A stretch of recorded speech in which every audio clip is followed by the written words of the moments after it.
This is probably my favorite hearing of my entire, almost a little over 2-year congressional career. It is definitely the most important. And Dr. Schmidt, I'm glad you stayed, because in your opening statement, you said that the sheer speed of AI development is outpacing our societal and government ability to adapt. And I wholeheartedly agree with you. In fact, 7 years ago, in 2018, I attended a conference at which a speaker was talking about the rise of AI and megatrends and all of these things, and he basically said the same thing. And I came to the conclusion 7 years ago that none of our systems in the United States at all, government, education, none of them, are prepared for what's coming. But at the same time, as Mr. Wang testified, at that point, 7 years ago, China already had an AI master plan, advanced capabilities, and President Xi Jinping declared China's plan to dominate AI by 2030. Yet this committee held its first hearing on AI in 2023. The race for AI dominance is reminiscent of the space race, but instead of the Soviet Union, now it's China. But the stakes are even higher. And we won the race to land a man on the moon, and that was critically important to our economy and our national security and innovation and scientific advancement. And to win the race for AI is just as important. But as Mr. Wang testified, while the US leads on computing and we're tied with China on algorithmic development, China leads on data, which is the raw material that enables AI to learn, adapt, and improve over time. And as Mr. Wang said, is AI's oil, gas, wind, solar, all wrapped in one. So if we lose the race to lead data, we lose the race for AI dominance. Now, the Trump administration's actions since January 20th have directly undermined our ability to win the race for AI dominance.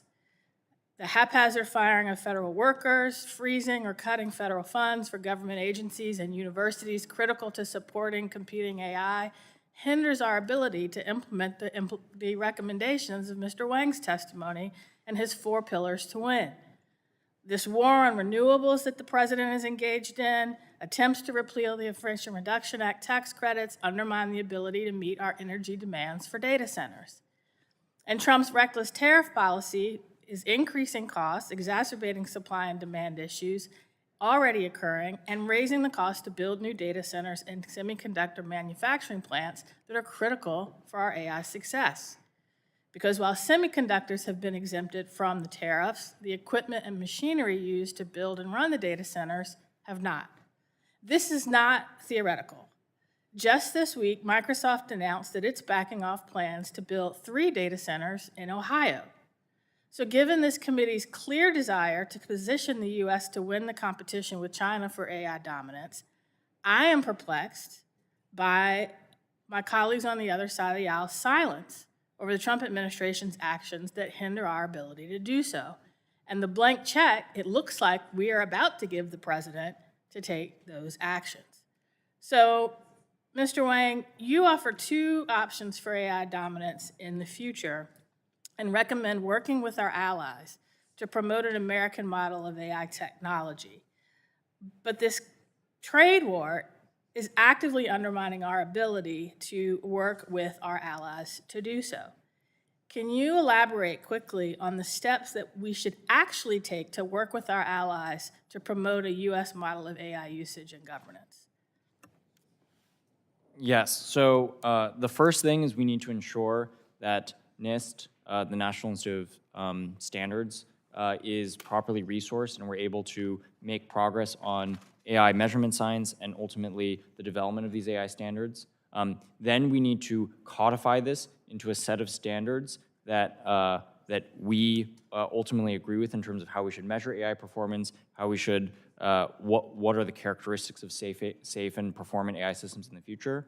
And then we should utilize the global network of AI safety institutes, which already exists. Many countries have stood them up. You know, France, the UK, Japan, India, Korea. I've met the heads of many of these AI safety institutes. They're all looking towards the United States because you know, they understand that we are the leader in the technology, and we need to give them our standards and export it globally. Thank you, and I yield back.